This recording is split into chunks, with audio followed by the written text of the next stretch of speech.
Pulling அது எப்படி பண்ணுறது?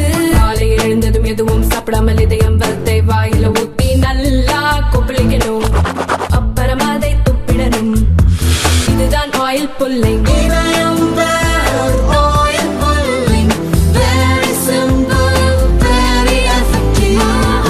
தமிழக மீனவர்களை இலங்கை கடற்படையினர் கைது செய்வதை கண்டித்து ராமநாதபுரத்தில் மீனவர்கள் ஆர்ப்பாட்டம் நடத்தினர். MP கனிமொழி கலந்து கொண்டார். கல்வி அதை நம்ம தொடர்ந்து மாநில பட்டியலில் கொண்டு வர வேண்டும் என்று கோரிக்கை வைத்துக் கொண்டிருக்கிறோம். ஆனால் பொதுப்பட்டியலில் இருக்கக்கூடிய ஒரு விஷயத்துல மாநில அரசின் ஆலோசனை இல்லாமல் மாநில அரசு ஏற்றுக்கொள்ளாத ஒன்றை யாராலும் திணிக்க முடியாது. நம்ம கட்டக்கூடிய வரி பணத்துல நியாயமாக நம்முடைய பிள்ளைகள் படிக்க வேண்டும் என்பதற்காகத்தான் நிதி ஒதுக்கீடு கேட்கிறோம். அதை மறுக்கிறதுக்கு அவங்களுக்கு எந்த உரிமையும் கிடையாது. மொழி கொள்கை என்பது தமிழ்நாட்டு மக்கள் ரத்தம் சிந்தி பெற்றிருக்கக்கூடிய உரிமை. அதை அவங்க நம்ம மேல மாத்துறதுக்கான அந்த உரிமை அவர்களுக்கு கிடையாது.